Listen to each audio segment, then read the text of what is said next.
Saudações, minha gente, tudo bem com vocês? Mais uma vez estamos juntos nessa videoaula. Dessa vez a gente vai discutir um pouquinho a questão da Segunda Guerra Mundial. Só que a videoaula de hoje, ela não é dedicada a discutir a guerra propriamente, mas sim as suas origens.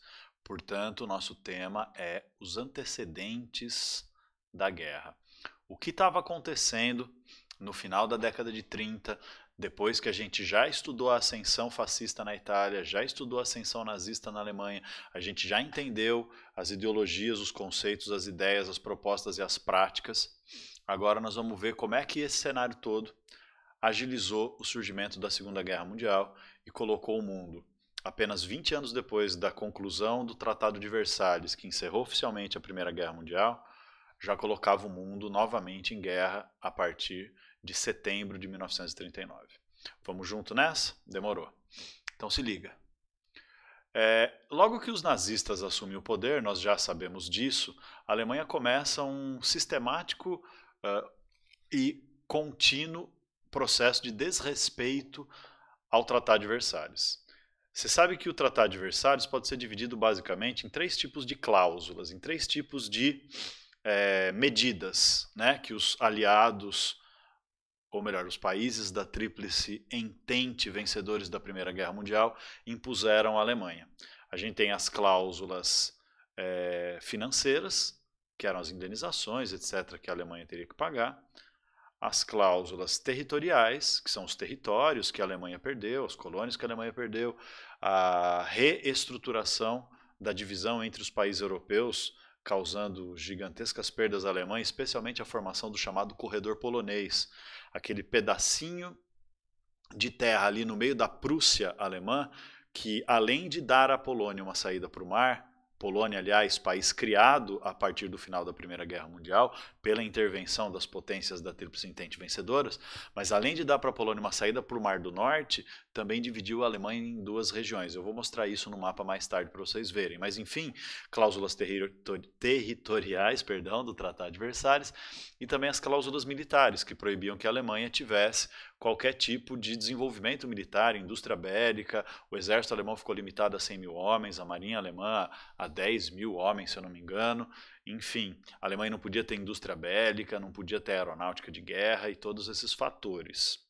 Enfim, desde que tio Adolfo assumiu o poder, claramente ele desrespeita os ditames do Tratado de Versalhes e ele vai impondo o quê? Uma política de militarização, de armamentismo e de uma ideologia expansionista sobre a Alemanha, né? A gente já falou disso, que uma das características do nazismo alemão era a chamada teoria do espaço vital, que dizia que a Alemanha, por abrigar a raça pura ariana superior, tinha o direito natural a conquistar terras, a conquistar recursos, a conquistar, enfim, os países à sua volta para unificar uma única grande Alemanha e conquistar o seu direito ao expansionismo. Enfim, o Hitler em, sei lá, pouquíssimo tempo, desde que chega ao poder em 1933, ele vai armando a Alemanha e rapidamente vai fazer com que o exército alemão tenha mais de 500 mil homens, vai fazer com que a marinha alemã se torne a terceira maior marinha de guerra do mundo, a primeira maior frota de submarinos, vai fazer do nada, vai criar uma aeronáutica, uma força aérea de guerra, a Luftwaffe, absolutamente grandiosa e moderníssima. Então a indústria aérea alemã, né, as fábricas de aviões e de armamentos, a indústria bélica junto com a indústria aérea, junto com a indústria de automóveis, junto com, enfim, a indústria de suprimentos militares, tem uma expansão gigantesca, que é o que gera emprego, que é o que tira a Alemanha da crise, junto com outros elementos que a gente já discutiu. Enfim, o fato é que a Alemanha desrespeitou o Tratado de Versalhes. A pergunta é, o que os países que impuseram à Alemanha as restrições do Tratado de Versalhes, o que eles fizeram? Absoluta, total e completamente nada, a não ser pequenas advertências diplomáticas. Ou seja, todo mundo sabia todo mundo mesmo, o mundo sabia que a Alemanha estava se armando e se militarizando e não fez nada para impedir.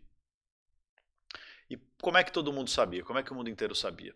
Sabia porque não tem como esconder esse tipo de coisa, né? Não tem como esconder um exército de 500 mil homens, a terceira maior marinha de guerra do mundo, a maior força aérea de guerra do mundo.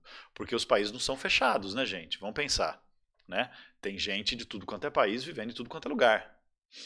Tem meios de comunicação que tem correspondentes, ou seja, tem representantes que mandam informações. O próprio governo britânico, ou francês, ou qualquer governo de qualquer país do mundo, tem representantes dentro dos países estrangeiros. Isso que a gente chama de diplomacia internacional. Tem embaixada, tem consulado, portanto, tem representantes do país, de todos os países que não estejam em conflito. Um tem representante no país do outro, não tem essa. Tem embaixador, tem cônsul, tem diplomatas de vários tipos e as informações circulam. Então não tinha como, todo mundo estava sabendo. E as potências liberais não fizeram nada. Quem são as potências liberais? Os Estados Unidos é uma potência capitalista liberal, mas principalmente a Inglaterra e a França, que tinham imposto o Tratado de Versalhes sobre a Alemanha. E é liberal aqui não é no sentido de liberalismo econômico, tá? É liberal no sentido político de liberalismo, que é o conceito de Estado democrático. Então, veja bem, o que eles adotaram, o que esses países democráticos adotaram foi um negócio chamado política de apaziguamento. Que quer dizer o quê? Quer dizer não se meter no que a Alemanha estava fazendo. E não se meteram por dois motivos. Motivo 1, medo. Os governos e os países que tinham saído da Primeira Guerra tinham ainda, sabiam que seus povos tinham ainda um enorme trauma do que foi a Primeira Guerra e não queriam provocar o militarismo alemão, porque acreditavam que a Alemanha era um país, né, sob o nazismo, extremamente racista, extremamente anticomunista e que ia direcionar seu arsenal militar para as tretas internas com judeus, com comunistas, com testemunhas de Jeová, com homossexuais, com ciganos. Ia direcionar sua força militar para o inimigo externo, que era a União Soviética, né, o comunismo, o grande mal da humanidade, segundo a propaganda capitalista, tanto no nazismo quanto nos países democráticos, né? Então a União Soviética era vista como a vilã da história por ser um país socialista naquele momento da história. E aí o que isso gera então? Por dois motivos, tanto pelo medo de uma nova guerra, tanto pelo medo de provocar uma reação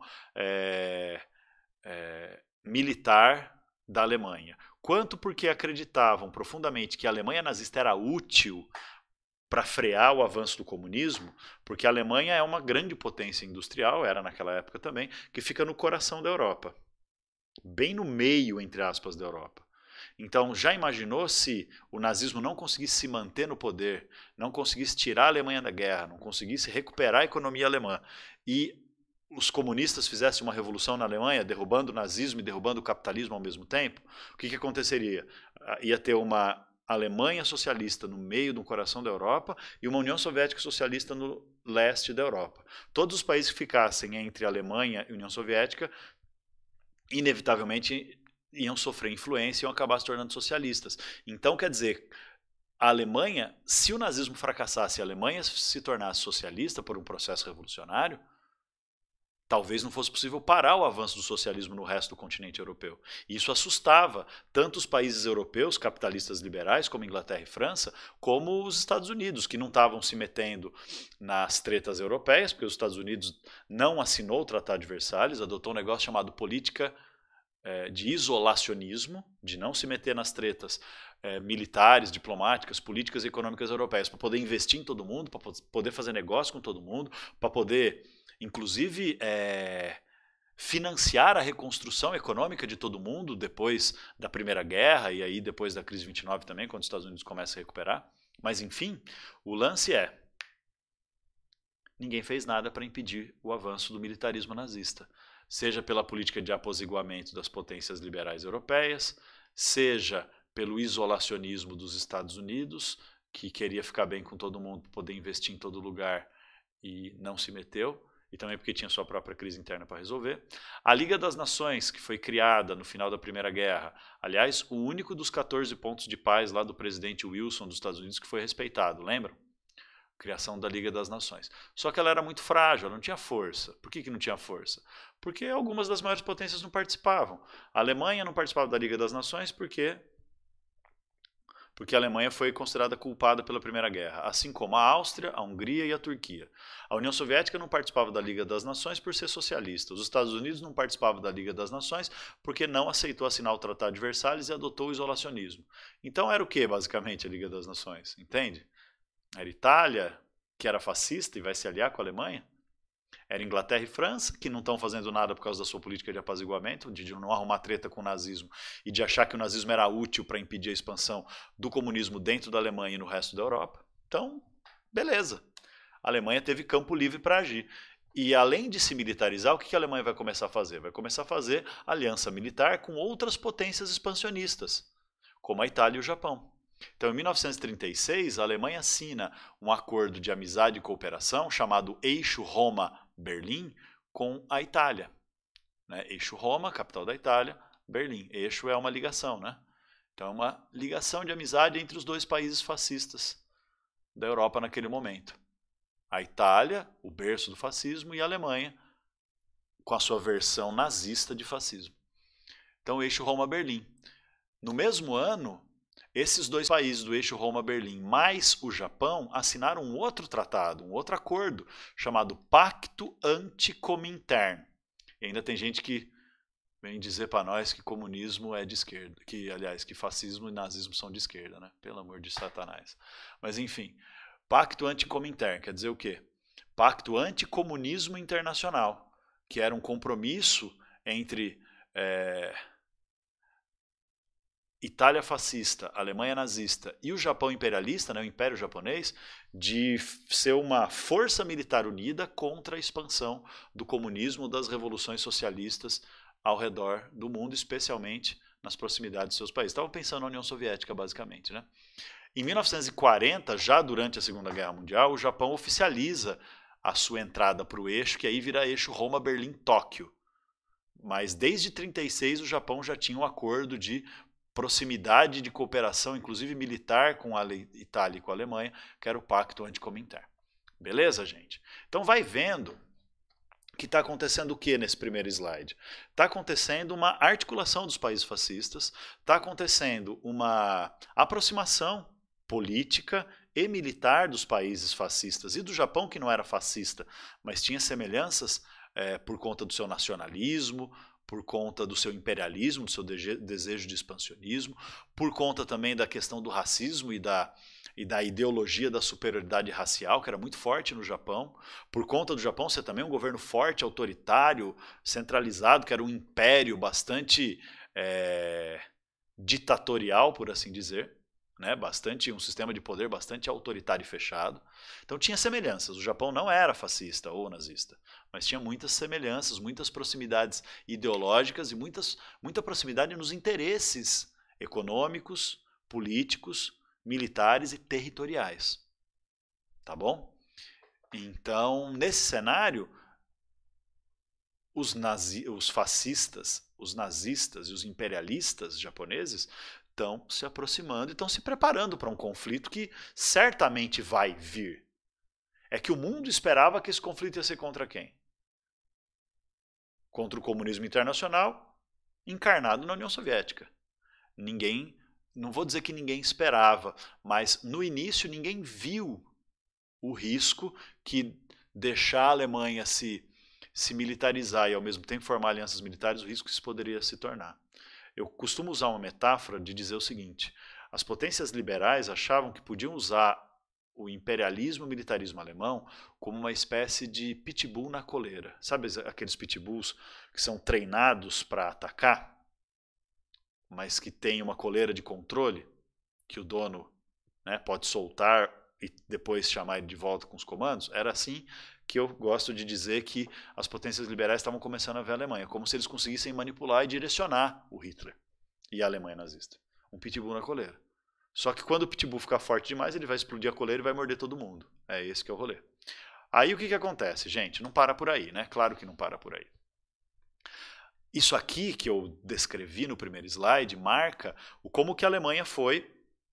Eu estou focando na Alemanha porque todo mundo sabe, né, de conhecimento bastante popular, que quem liderou o eixo na guerra foi a Alemanha, sem dúvida nenhuma. Não tinha nem como comparar a força militar da Alemanha com a força militar da Itália, por exemplo. O Japão tinha uma importante força militar, mas também não era nem perto do que foi o poderio armamentista alemão. Mas enfim, vamos lá. A Alemanha está se preparando. O próximo passo dessa preparação, então, primeiro desrespeitou o Tratado de Versalhes, se colocou como um país, né? Até na Olimpíada de 1936, no mesmo ano estava formando o eixo Roma-Berlim, o Pacto Anticominterno. Colocou como um país grandioso, fabuloso, maravilhoso, que ia purificar e salvar o mundo de toda a impureza, de todos os seus inimigos, de toda, né, a ameaça comunista e a ameaça anti-civilização ocidental. Esse era o discurso dos caras.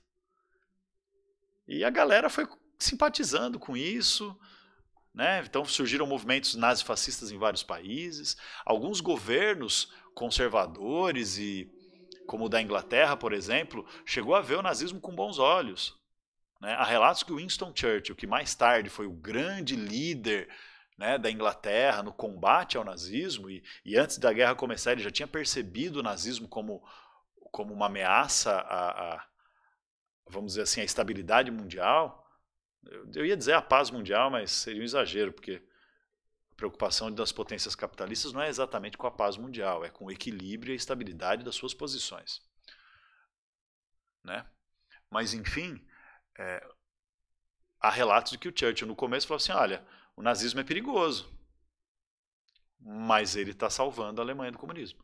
Percebe? Então tinha muito esse olhar, E aí vai acontecer o quê? O próximo passo, então, depois de formar essas alianças, vai ser começar a tomar medidas expansionistas, que também não vão ser freadas por ninguém, pelo menos não até um certo momento. Né? As potências capitalistas ditas democráticas, politicamente liberais, não vão fazer nada para impedir. Então o lance aqui é o seguinte, a Alemanha ia começar a fazer seu expansionismo. Em 1936, com as alianças com a Itália e com o Japão, a Alemanha estava pronta para fazer seu expansionismo. Só que não tinha certeza se estava realmente pronta para fazer a guerra. Por que não? Porque a tática de guerra que o alto comando militar alemão estava preparando é chamada de Blitzkrieg, que em alemão, Blitzkrieg, significa guerra relâmpago. Blitz, um relâmpago. Krieg, um avanço militar. Então a Blitzkrieg é uma guerra relâmpago, é uma guerra de movimento rápido, né? Em que toda a força militar se concentra em ataques maciços, massivos e muito rápidos para pegar os inimigos de surpresa e conseguir uma expansão militar muito rápida. E assim anexando territórios e impedir a reação. Então uma guerra longa não era interessante para a Alemanha, o interessante era um ataque rápido, uma invasão rápida e uma conquista rápida, porque assim economiza recursos para continuar o seu processo de expansionismo, porque no fim das contas, qual era o projeto da Alemanha? O projeto da Alemanha era o espaço vital? Era o espaço vital, mas era muito mais que isso. O projeto da Alemanha era se tornar o Reich de 1000 anos, como dizia Hitler, o Império de 1000 anos, quer dizer o quê? Aquele império que ia dominar o mundo inteiro, ou pelo menos a Europa inteira, e ia criar um novo equilíbrio, ia reconstruir a própria noção de beleza, a própria noção de humanidade, a própria noção de política, a própria noção de pureza. E queria impor esse projeto para a Europa inteira. Então, veja bem, isso ainda estava embaixo dos panos em 1936, mas era isso que a Alemanha queria fazer com a sua militarização. E aí tinha que fazer Blitzkrieg. Será que a Blitzkrieg ia funcionar? Será que a Alemanha tinha a tecnologia, os recursos, os armamentos e o tamanho do seu exército, da sua Wehrmacht, que é o nome do exército, da máquina de guerra nazista, da sua Luftwaffe, que é a força aérea, e da sua marinha, que eu não lembro qual é o nome em alemão? Enfim, tinha que testar. E como é que você vai testar fazer uma guerra? Não tem jeito, você tem que fazer guerra. Mas a Alemanha não queria fazer guerra diretamente contra quem ela realmente queria enfrentar. A Alemanha queria testar e vai ter a chance para isso em 1936. O que acontece em 1936? Explode lá na Espanha uma guerra interna da Espanha que chama Guerra Civil Espanhola. O que é a Guerra Civil Espanhola? É o seguinte, a Espanha era governada por um governo republicano democrático de caráter socialista. nessa época.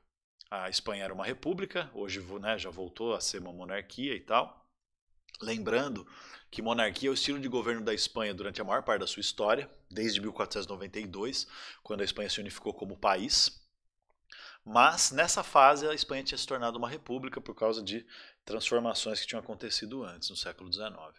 Então, tinha tido eleição, os republicanos socialistas tinham ganho essa eleição numa forte aliança de vários grupos de esquerda, desde os republicanos radicais até comunistas e anarquistas apoiando esse governo republicano espanhol. E a sociedade espanhola era uma sociedade meio que rachada no meio, porque tinha, vamos dizer, né, grosso modo assim, metade da sociedade espanhola era progressista, portanto, a favor da democracia, da república e das transformações que estavam acontecendo. Mas a outra metade da sociedade espanhola, grosso modo, era muito conservadora. Ou seja, nacionalista, ultracatólica, ou seja, fanática religiosa, tinha um apego muito grande às tradições, muita gente inclusive era a favor da volta da monarquia na Espanha, como mais tarde vai voltar mesmo, nos anos 70. Mas era um cenário então em que a Espanha era um país rachado, né? Uma parte significativa da população progressista republicana simpática ao governo socialista e uma parte da população conservadora, ultranacionalista, ultracatólica, absolutamente e até fascista, né? Tinha um movimento fascista espanhol chamado de Falange Espanhola, que era completamente anti-republicana, antidemocrática e antissocialista. E aí, nesse cenário, o que vai acontecer? Vai estourar uma guerra. Quando é que estoura essa guerra? Em 1936, quando um general espanhol chamado Francisco Franco, ele não era membro da Falange Espanhola, mas suas ideias eram muito próximas do tradicionalismo, do nacionalismo e do autoritarismo fascista da Falange Espanhola. Em todo modo, Francisco Franco comanda uma tentativa de golpe de Estado para derrubar o governo republicano. Fracassa, mas não desiste. Então essa parte do exército que o apoiava, que era uma parte grande do exército, junto com essa parte conservadora da sociedade, inicia uma guerra civil contra a outra parte progressista e o governo da república. Então a Espanha, de 1936 a 39, vive uma guerra civil muito mega ultra master blaster sangrenta. Para você ter uma ideia do quanto foi sangrenta, esse slide aqui eu apresento, ou tento apresentar pelo menos, como é que está a situação da Guerra Civil Espanhola. No seu início, aqui ó, é outubro de 1936, e perto do seu final, em março de 1939. Tá vendo? Outubro de 36 e março de 39. Então veja, no primeiro mapa, o que está em vermelho é o que eram os domínios que o governo da República, o governo democrático socialista, conseguiu manter, né? Fundamentalmente o País Basco, a Catalunha e o sul da Espanha e um pedacinho do centro da Espanha, que é a região de Madrid, da capital, que era a sede do governo. Perdeu todo o resto que está em cinza, é a área dominada pelos, entre aspas, nacionalistas, que eram os fascistas espanhóis e os franquistas, os apoiadores do golpe conservador do general. Ele se autoproclamava como o general generalíssimo Francisco Franco.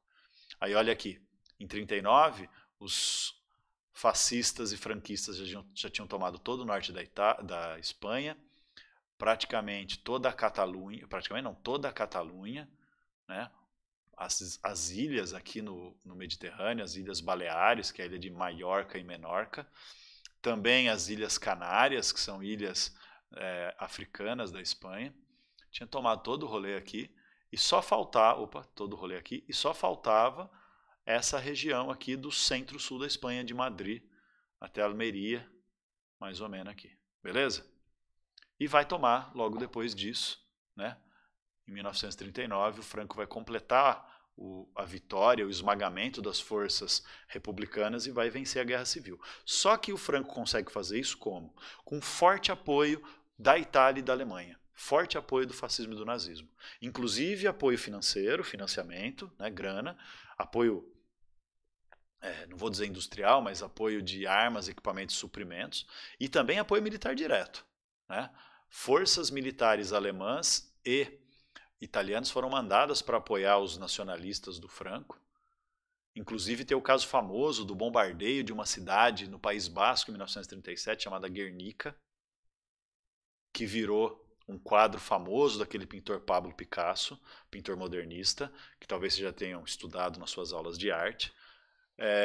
De qualquer forma, a gente vai discutir esse quadro daqui a pouquinho, fique calmo, mas só dizer o seguinte: enquanto nazistas e fascistas estavam dando apoio direto, de várias formas, principalmente militar, para a vitória dos fascistas e franquistas na Espanha, o que os países liberais democráticos fizeram na sua política de apaziguamento? Nada. Não impediram a intervenção militar da Alemanha, nem reclamaram da intervenção militar oficialmente, assim, nem combateram a intervenção militar alemã e italiana na Espanha. Não mandaram forças para apoiar o governo republicano espanhol. Então, que países democráticos são esses, né? Nem forças da Liga das Nações, que oficialmente existia para isso, para evitar novos conflitos europeus, nada. A União Soviética mandou algumas tropas, só que a atuação das tropas soviéticas foi meio contraditória, né? Na época a União Soviética vivia o stalinismo, então, ao mesmo tempo que os soviéticos combatiam os fascistas e os franquistas, há relatos também dos soviéticos fazendo ataques a tropas de socialistas democráticos, trotskistas, né? Os carinhas lá que gostavam das ideias do Trotsky, e anarquistas, porque tinham muitas, principalmente na Catalunha, tinha muita gente anarquista, muita gente que defendia o fim do Estado e tal, mas que estava apoiando o governo republicano por ver a ameaça do fascismo, por ver o risco do fascismo tomar o poder na Espanha, o que isso significava em termos de violência, em termos, enfim, de destruição do diferente, né? Então há relatos de que o exército soviético teve uma participação meio contraditória aí, né? Apoiava o governo espanhol contra o Franco e os fascistas, mas ao mesmo tempo combatia forças muito democráticas, porque a gente sabe como é que era o stalinismo, né? Mas enfim, esse relato não é meu, é do escritor, famoso escritor inglês chamado George Orwell, que lutou na Guerra Civil Espanhola como voluntário, porque a única força internacional, tirando a União Soviética, que foi apoiar o governo democrático da Espanha, foram as chamadas Brigadas Internacionais, que eram batalhões formados por pessoas que vinham do mundo inteiro. Do Brasil, por exemplo, foram 70 pessoas que foram voluntárias e foram lutar a favor da democracia e contra o fascismo na Espanha. Por ver na Espanha o primeiro palco dos fascistas colocando as asinhas de fora, né? Iniciando sua expansão militarista que ia levar a Segunda Guerra Mundial. Então já tinha gente que percebeu isso. Teve gente dos Estados Unidos que foi para a Espanha. Eu gosto sempre de citar o famoso escritor, gênio da literatura, chamado... ele escreveu aquele livro Por Quem Dobram os Sinos, sobre a experiência dele na Guerra Civil Espanhola. Como é que é o nome dele? Nossa, só porque eu ia falar, eu esqueci. Era o Ernest Hemingway. Ernest Hemingway. Que eu falei o George Orwell antes, e aí eu me confundi, desculpa. O Ernest Hemingway também foi lutar lá, enfim, teve gente pra caramba que formou essas brigadas internacionais, mas mesmo assim, com apoio nazista, com apoio fascista, o resultado é que os republicanos espanhóis acabam sendo derrotados e a Espanha se torna um país fascistizado, sob o controle do general apoiado pela falange espanhola, que é o fascismo espanhol, o general Francisco Franco. Tá bom? Vamos fazer uma análise rápida na Guernica, né? Em 1937, fiz besteira aqui, pausei sem querer, desculpa. Em 1937 ia rolar uma exposição de arte muito grande na França, exposição internacional de arte na França. E cada país ia mandar, né? Tinha direito de organizar sua galeria de artistas. E o governo republicano espanhol, mesmo no meio da Guerra Civil, ia ter uma galeria espanhola também nessa exposição em Paris. E aí o governo espanhol encomendou para o Pablo Picasso, que era o mais famoso artista espanhol, artista moderno, essa obra chamada, uma obra de denúncia contra a violência fascista na Guerra Civil Espanhola. O Picasso topou fazer e fez essa obra aí, que nós estamos vendo, chama Guernica, fazendo referência ao bombardeio nazista e fascista sobre a cidade de Guernica, na Espanha, que era uma das cidades em que os apoiadores do governo republicano defendiam a democracia contra o fascismo. E o Picasso fez isso aí. Esse é o tamanho da obra, é um mural, né, uma obra muralista. Impressionante, que se tornou uma das mais famosas obras de arte do século XX. Ela é impressionante por vários motivos. Eu fiz questão de colocar essa fotografia da obra, que tem as pessoas na frente ali, fazendo uns, né, olhando e tal, que é para a gente ter uma noção do tamanho e da imponência dessa obra. O Picasso pintou isso aí em 3 meses, que para os padrões de uma obra de arte normal é muito pouco tempo. Para os padrões de um mural dessa magnitude, é impressionante. Ele fez isso aí, ele terminou os últimos retoques, já fazia 3 semanas que a exposição estava rolando, mas já estava em exposição e beleza, Guernica. Essa obra pretende retratar toda a violência e toda a devastação que o nazismo produz. Vocês sabem que isso é uma obra de arte moderna, e a arte moderna, ela não pretende, ela não tem nenhum tipo de pretensão de retratar a realidade tal como o olho vê. A arte moderna, ela tenta retratar a realidade como o artista quer debater com o seu público. Então ela quer virar de ponta cabeça a nossa noção de arte, virar de ponta cabeça a nossa noção de realidade, e é uma arte que quer fazer sobre nós uma provocação.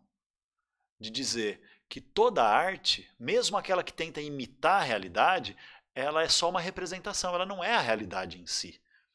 Porque a hora que o artista vai pintar um quadro, por mais que ele imite a realidade, ele está olhando para a realidade com os olhos dele. Então ele escolhe o que ele vai pintar, ele escolhe o que ele vai pôr em primeiro plano, né? Na frente, no meio, para ser visto como tema do quadro. O pintor escolhe quais aspectos da realidade ele vai revelar e quais ele vai disfarçar, esconder, né? E a arte tradicional, ela é muito mais enganosa, ela é muito mais distorcida. Por quê? Porque ela tenta criar uma falsa impressão de ser uma cópia fiel da realidade quando ela é apenas uma representação. Ela representa, ou seja, ela mostra uma visão sobre a realidade, que é a visão do artista. Aqui o Picasso está dando a visão dele sobre o Bombardeio de Guernica, que eu pessoalmente acho, além de muito belo, exatamente por ser distorcido, retorcido, eu acho muito poderosa essa imagem. Vou destacar alguns elementos. Deixa eu trocar minha caneta aqui. Vou destacar alguns elementos. Tem coisas aqui claramente falando da violência física mesmo do bombardeio nazista e fascista sobre a cidade de Guernica. Ó, aqui tem um cara, pelo que eu consigo ver, dentro de uma casa, né, saindo pela janela, gritando desesperado pelo bombardeio. A casa está em chamas. Aqui nós temos uma mãe desesperada com seu filho morto, ou filha, né, com sua criança morta nos braços. Aqui nós temos uma pessoa completamente desmembrada, né? O braço cortado, o outro braço, a cabeça cortada. Aqui nós temos uma mulher caminhando, tentando caminhar, mas completamente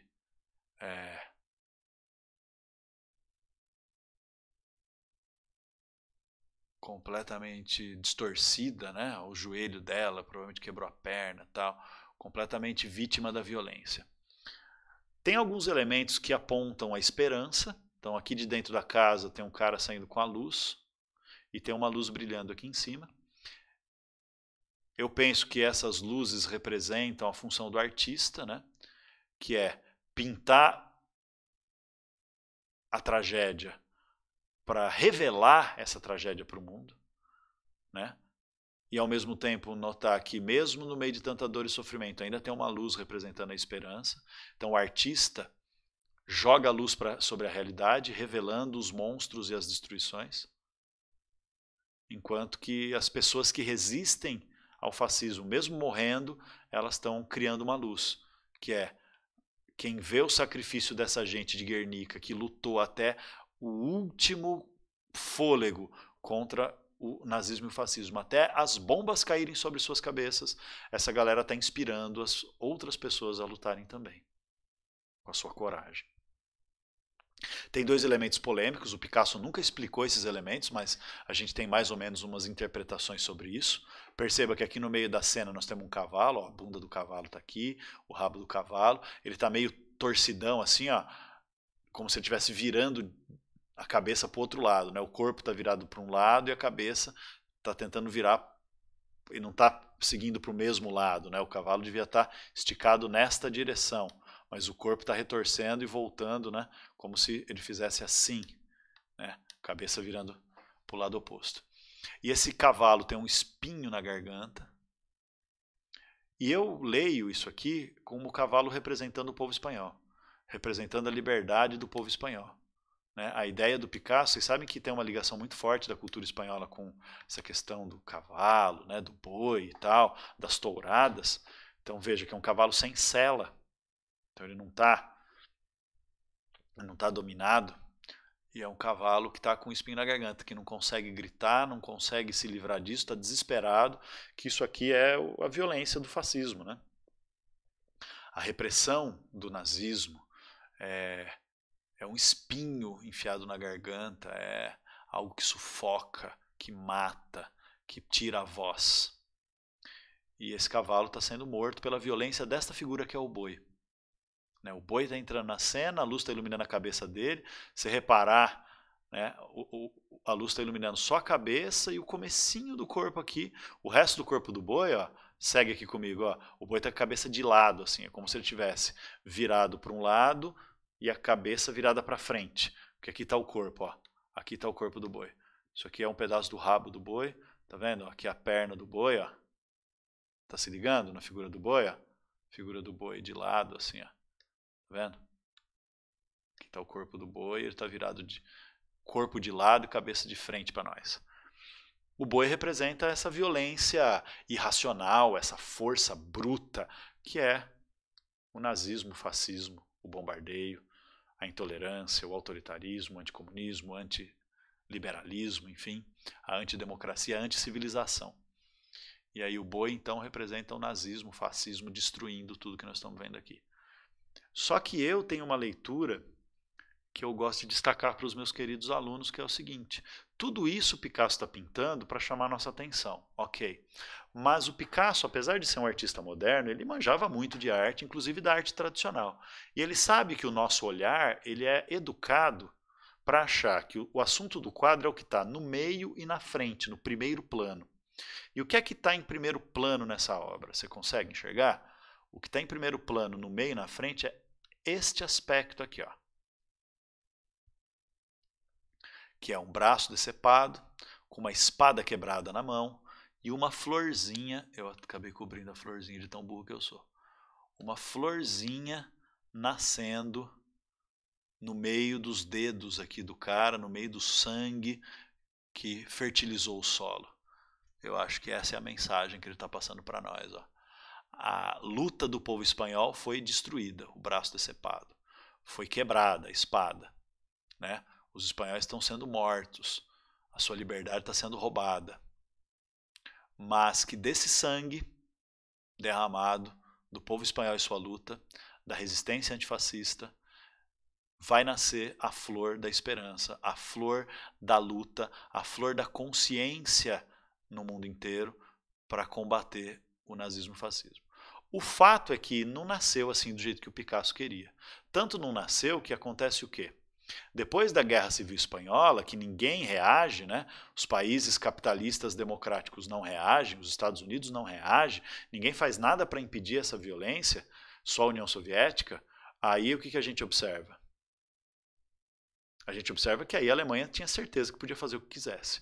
E vai começar a fazer várias medidas de expansionismo. Né? Na Espanha, na Guerra Civil Espanhola, a Alemanha não conquistou nada, ainda não. Mas a partir de agora vai começar a conquistar. Então, em 1938, os alemães invadem a Áustria e fazem o Anschluss, que significa anexação em alemão. O que é anexar? É invadir, tomar e conquistar. A anexação da Áustria. Claro, isso era quase natural, né? O Hitler falava que anexar a Áustria era formar apenas a grande Alemanha, porque ele, Hitler, era nascido na Áustria, ele era austríaco, e para ele, a Alemanha e a Áustria tinham que ser um único Reich, um único império, o Império Alemão, e só era separado porque os inimigos da raça superior ariana tinham medo da grande Alemanha, então separaram a grande Alemanha, mas que agora ele ia juntar isso. E sabe qual foi a reação dos países capitalistas democráticos? Nenhuma. Aí o que acontece? O Hitler vai botando as asas cada vez mais de fora. E o Mussolini também, né? Enquanto o Mussolini invadia a Albânia, o Hitler vai lá e invade os Sudetos. Ele fala assim, olha, tem um país chamado Tchecoslováquia, que é aqui vizinho da Alemanha, depois eu vou mostrar no mapa, e esse país tem uma região no norte, no noroeste, chamada Sudetos. E essa região dos Sudetos tem população germânica. Então, eu considero que essa região dos Sudetos, por ter população germânica, tinha que fazer parte da Alemanha. Vou invadir os Sudetos. A Inglaterra e a França falam assim, opa, espera aí, Hitler, agora você não pode invadir não. Finalmente os caras começaram a reagir. Por quê? Porque enquanto Hitler estava desrespeitando os aspectos militares do Tratado de Versalhes, ninguém fez nada, ele militarizou a Alemanha. Quando Hitler começou a fazer anexação, a fazer expansionismo, e foi lá na Espanha, foi para derrubar um governo socialista, então também ninguém reclamou. Quando ele invadiu a Áustria, tá bom, consideraram que a Áustria tinha direito, até porque, quando Hitler fez o Anschluss, ele invadiu a Áustria, e aí ele fez um plebiscito na Áustria, perguntando se o povo austríaco aceitava a anexação. 94% do povo austríaco votou sim. Quer dizer que 94% do povo austríaco era a favor da anexação com a Alemanha. Não, né? Mais ou menos. Primeiro porque você acha que aconteceu o que com os opositores do nazismo na Áustria? Foram tão perseguidos quanto foram na Alemanha. Segundo, tinha bastante apoiador do nazismo na Áustria? Tinha bastante. A maioria dos austríacos? Não, não era. A maioria dos austríacos tinha a esperança, que era isso que eles estavam vendo com mais clareza, que o Hitler, dominando a Áustria, conseguisse fazer o que fez na Alemanha em termos de crescimento econômico. Porque a Áustria ainda estava passando pela crise pós-1929, a Grande Depressão. E os austríacos tinham esperança de ter emprego, tinham esperança de melhorar sua condição de vida, tinham esperança de sair da crise. Do mesmo jeito que o Hitler parecia um salvador da pátria da Alemanha, eles achavam que podia ser um salvador da pátria. Nós sabemos que é um salvador da pátria fake, porque fez a economia crescer preparando para a guerra e tomando riquezas dos judeus e outros adversários políticos, mas enfim, o povo não sabia, não conseguia enxergar direito dessas coisas, né? Então tinha uma parte que sim, era a favor do nazismo, uma parte que não. E a outra parte é o seguinte, velho, a Alemanha já tinha invadido. É a mesma coisa que eu entrar na sua casa, meter o pé na porta, apontar uma arma para sua cabeça e falar, bom dia, posso entrar? Né? Então a Alemanha invadiu militarmente, e aí fez um plebiscito perguntando, oi, vamos anexar com a Alemanha? Né? Vocês aceitam a anexação da Áustria à Alemanha? Sim, né? Já foi, já está feito. Enfim. Mas os Sudetos não, né? Os Sudetos não são uma área germânica. Quer dizer, os Sudetos até são uma área germânica, desculpa, mas os Sudetos não são considerados uma região que é parte da Alemanha que foi tirada da Alemanha. Os Sudetos nunca fizeram parte da Alemanha. Fizeram parte do Império Austro-Húngaro, da Alemanha não. Então o que quer dizer isso aqui? Quer dizer que com isso a Alemanha não está só combatendo o socialismo, o comunismo, a Alemanha não está só anexando a Áustria, que é o seu país culturalmente irmão. A Alemanha está começando a desrespeitar as cláusulas territoriais do Tratado de Versalhes. Ou seja, a Alemanha está começando a desequilibrar o poder, tirando o domínio da Europa das mãos da Inglaterra e da França e se impondo como a maior potência da Europa. Aí a Inglaterra e a França falaram, epa, pode parar, Alemanha, pode parar, não vai invadir os Sudetos assim não, não vai invadir a Tchecoslováquia assim não. Aí a Alemanha falou assim, beleza, mas vamos negociar então? Aí a Inglaterra falou assim, como assim? Aí o Hitler respondeu assim, nós podemos negociar um acordo que vocês permitem que eu invada aqui a nossa região das Sudetas, quem sabe até a Tchecoslováquia inteira, em troca disso eu prometo que nunca mais vou invadir mais lugar nenhum. A Inglaterra e a França falaram assim, beleza, vamos negociar. Essa negociação foi a Conferência de Munique. Munique é uma cidade na Alemanha, aliás, a cidade alemã onde o nazismo nasceu. E fizeram lá uma reunião dos governos da Alemanha, da Inglaterra e da França na cidade de Munique para decidir se a Alemanha podia ou não invadir os Sudetos e a Tchecoslováquia. A decisão foi mais ou menos o seguinte, a Inglaterra e a França deixavam a Alemanha invadir os Sudetos e a Tchecoslováquia inteira não iam falar nada. Não iam invadir, não iam fazer guerra, não iam criar caso. Em troca disso, a Alemanha se comprometia a não invadir mais lugar nenhum. A Alemanha aceitou. Mas, mano, o Hitler aceitou só porque ele ainda não achava que não estava ainda na hora de começar a guerra. Ele queria expandir sem guerra, sem ter que enfrentar uma guerra contra a Inglaterra e a França um pouco mais ainda. Porque o grande alvo da Alemanha era a Polônia. Para quem se lembra, vou até mostrar um mapa aqui. Este mapa, ó. Aqui está a Polônia. Esquece o resto aqui, por enquanto eu já vou voltar nisso. Aqui está a Polônia, tá vendo? Ó? Essa parte cor-de-rosa aqui. Polônia. Esse país cor-de-rosão aqui é a Polônia. Aqui está só metade da Polônia, a Polônia continua para cá. Aqui, ó, é o chamado corredor polonês, que é essa região aqui em rosa, que tem uma saidinha para o Mar Báltico, ó, o Mar do Norte, o Mar Báltico aqui. Que era uma região da Prússia. Isso aqui tudo sempre foi Alemanha. Tá vendo? Ó, ficou um pedaço de Alemanha separado do resto da Alemanha porque tinha um corredor polonês passando no meio. Claro que a Alemanha ia querer recuperar isso, gente. Isso é louco. Claro que a Alemanha não estava aceitando de boa ficar sem a Prússia. A Alemanha queria invadir a Polônia acima de tudo. Mas por que o Hitler aceitou e disse que não ia invadir a Polônia aqui na Conferência de Munique? Porque ele ainda não queria começar a guerra contra a Inglaterra e a França. Ele queria que a Inglaterra e a França continuassem acreditando que a treta dele era com a União Soviética. Mas não era, né? Era com todo mundo que não fosse nazista. Aí o que acontece? A questão polonesa vai ser o estopim da guerra. Porque o Hitler se comprometeu a não invadir a Polônia, mas ele quer invadir a Polônia e ele vai invadir a Polônia. Então o que ele vai fazer? Olha que louco, velho.